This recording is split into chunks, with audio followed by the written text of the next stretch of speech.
Let me begin with something simple, yet deeply important. Most people who are learning English at the beginner level believe they are slow.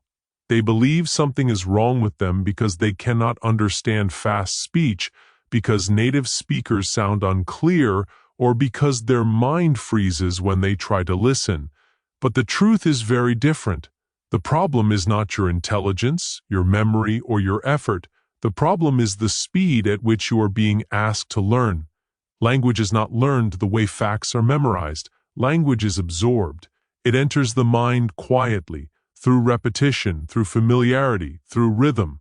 When English comes too fast, the brain goes into survival mode. It stops learning and starts protecting itself. Confusion creates tension. Tension creates fear, and fear blocks understanding. This is why slow English is not a shortcut or a beginner trick. It is the most intelligent way to build a strong foundation.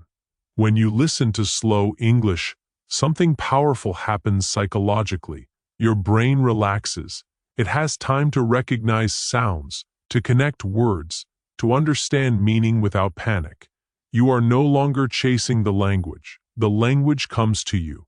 And this sense of control changes everything. Confidence is not something you add later. Confidence is built the moment your mind says, I understand. Many learners think speed equals progress. They believe that if they can understand fast English, they are improving. But speed without clarity is illusion. True progress is clarity. True progress is when a sentence feels familiar, when the structure makes sense, when the sound no longer feels foreign. Slow listening allows the brain to notice patterns. It begins to recognize how English actually works, not how it looks in books. At the A1 and A2 level, your mind is building its internal map of English. Every word, every pause, every sentence is a brick. If you rush, the structure becomes weak. If you slow down, the structure becomes solid. And once the foundation is strong, speed comes naturally. You do not force it. You do not chase it. It arrives on its own. There is also a philosophical truth here.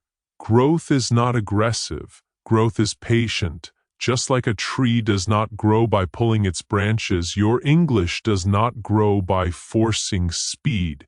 It grows by steady exposure, by calm repetition, by allowing understanding to deepen.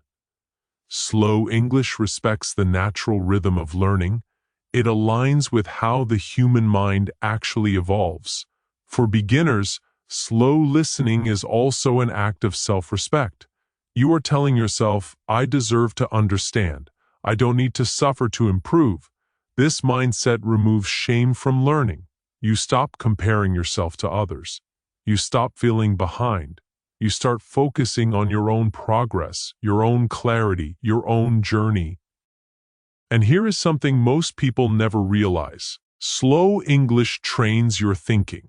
When the language is slow and clear, you begin to think in English instead of translating. Your brain starts predicting sentences. It starts feeling the language, not analyzing it. This is the doorway to fluency, not speed, not complexity, but familiarity. Slow listening also prepares you for shadowing, which is where listening becomes speaking. If the input is too fast, shadowing becomes stressful. But when the input is slow, shadowing becomes natural. Your mouth follows your ears. Your confidence grows quietly. Your pronunciation improves without effort. So if you are a beginner, understand this deeply. Slow does not mean weak. Slow means accurate. Slow means intentional.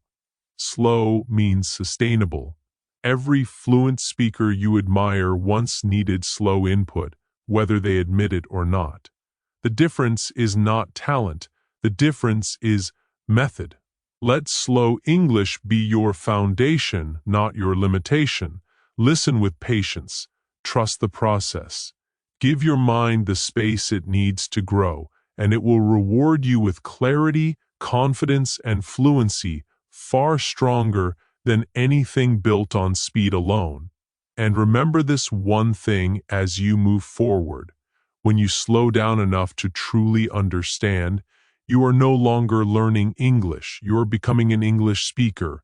After understanding why slow listening matters, the next natural step is learning how listening turns into speaking. This is where shadowing becomes more than an exercise. It becomes a bridge between silence and expression. Most beginners listen a lot, but they speak very little. They wait, they prepare, they tell themselves they are not ready yet. Shadowing quietly removes that waiting stage.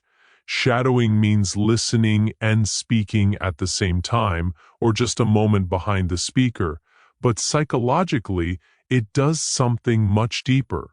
It bypasses overthinking. When you shadow, you do not have time to translate, judge, or correct yourself. Your mind follows sound, rhythm, and flow. This is exactly how children learn language, and it is exactly how fluency is built. Many learners believe speaking requires confidence first. In reality, confidence is created by speaking. Shadowing allows you to speak without the pressure of creating sentences. You are borrowing the structure, the pronunciation, and the rhythm of correct English. This removes fear. You are not performing, you are participating, and participation builds trust in your own voice. Slow English is essential here. If the language is fast, shadowing becomes stressful and discouraging. But when English is slow and clear, your brain can stay relaxed. Your mouth can keep up. The experience feels safe. And safety is critical for learning. The nervous system must be calm before new habits can form. Shadowing with slow English creates that calm. There is also a neurological reason shadowing works so powerfully. Language lives in both the listening and speaking G centers of the brain. When you only listen, one part is active. When you shadow, both are active at the same time. This creates stronger neural connections. The brain starts treating English as a usable tool, not just information. Over time, speaking stops feeling foreign. It feels familiar. Another important shift happens during shadowing. You stop focusing on individual words and start feeling sentences as whole units. This is how fluent speakers speak. They do not build sentences word by word. They release patterns. Shadowing trains these patterns directly into your system. You are not memorizing grammar. You are embodying it.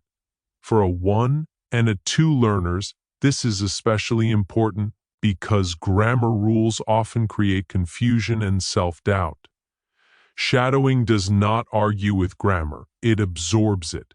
Repeated exposure to correct sentences teaches your brain what sounds right. Eventually, you feel when something is wrong without knowing why. That feeling is fluency forming. Shadowing also changes your relationship with mistakes. When you speak alone, mistakes feel personal. When you shadow, mistakes feel temporary. You are moving with the language, not standing alone in front of it. This reduces shame and builds resilience. You learn to continue speaking even when you miss a word. And this skill, continuing, despite imperfection, is essential in real conversations. There is a quiet discipline in shadowing. It teaches consistency. You show up, you listen, you speak, and you move O-N. No pressure to be perfect, no need to perform, just daily contact with the language. Over time, your pronunciation becomes clearer, your speed increases naturally, your confidence grows without effort. Philosophically, shadowing is an act of humility and courage at the same time. Humility, because you are willing to follow before leading. Courage, because you are using your voice even before you feel ready. This balance is where real learning happens. Not in waiting and not in forcing, but in flowing. So if you want to turn English from something you understand into something you speak, shadowing is not optional. It is essential. Begin slowly, speak softly if needed. Focus on rhythm more than accuracy. Trust repetition more than motivation. And remember this: every time you shadow, you are training your brain to believe that English is not something you study. It is something you use. As listening becomes clearer and shadowing turns sound into speech, a deeper challenge begins to surface, one that has very little to do with English itself. It is the inner resistance, the fear of sounding wrong, the quiet voice that says, "I am not ready yet." This psychological barrier is the true obstacle for most beginners. Language learning does not fail because of lack of ability. It fails because of fear. Fear enters when learning becomes personal. The moment you try to speak, English is no longer just a subject. It becomes a reflection of you. Your accent feels exposed. Your pauses feel visible. Your mistakes feel like judgment. The mind responds by tightening. Thoughts slow down. Words disappear. This is not a language problem. It is a nervous system response. Slow listening and shadowing work not only because they teach English, but because they gently train the brain to feel safe while using it. Safety is the foundation of confidence. When the brain does not feel threatened, it stays open. It becomes curious instead of defensive, and curiosity is the doorway to growth. Many learners believe confidence comes from perfection. They think, when my grammar is correct, then I will speak. But confidence is not a reward at the end of the journey. It is a skill built through exposure. You do not remove fear by avoiding mistakes. You remove fear by surviving them and realizing nothing bad happens. Slow English helps here because it removes urgency. There is no rush, no pressure to respond quickly. The mind has time to breathe. And when you shadow, you are not inventing language under stress. You are moving with something stable and predictable. This predictability lowers anxiety. Over time, your brain begins to associate English with calm instead of danger. There is also a subtle shift in identity that happens through this process. Beginners often see themselves as outsiders to the language. They think English belongs to others. Native speakers, fluent speakers, confident people. But slow practice changes this story. Repetition builds familiarity. Familiarity builds belonging. And belonging builds confidence. Psychologically, repetition is reassurance. Every time you hear a sentence again, your brain says, "I've been here before." Every time you shadow it again, your brain says, "I can do this." These small signals accumulate. Confidence does not arrive suddenly.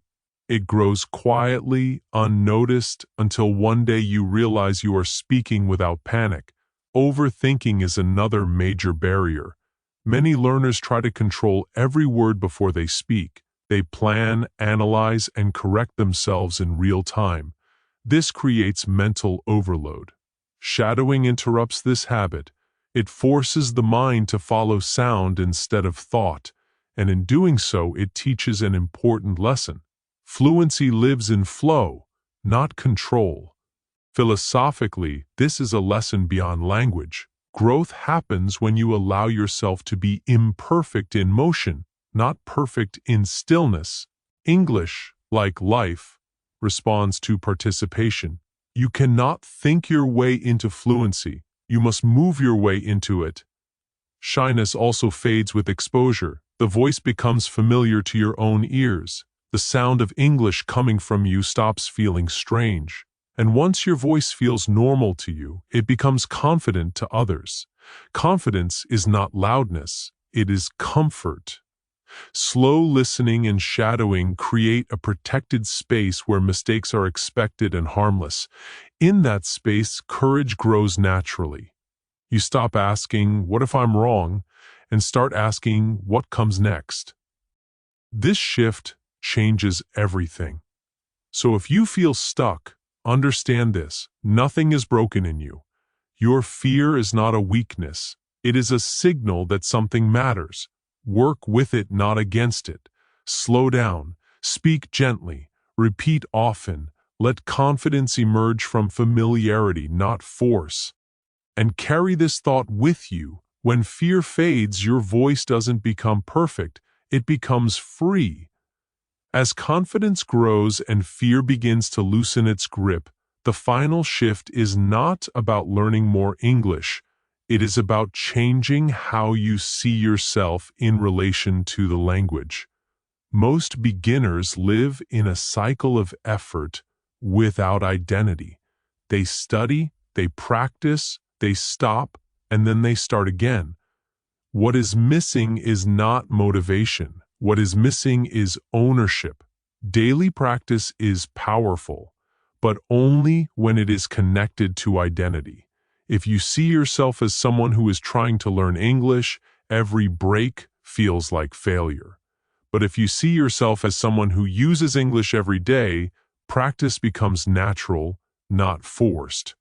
This is the difference between a habit and a lifestyle. Slow listening and shadowing work best when they are part of a rhythm. Not intensity, but rhythm.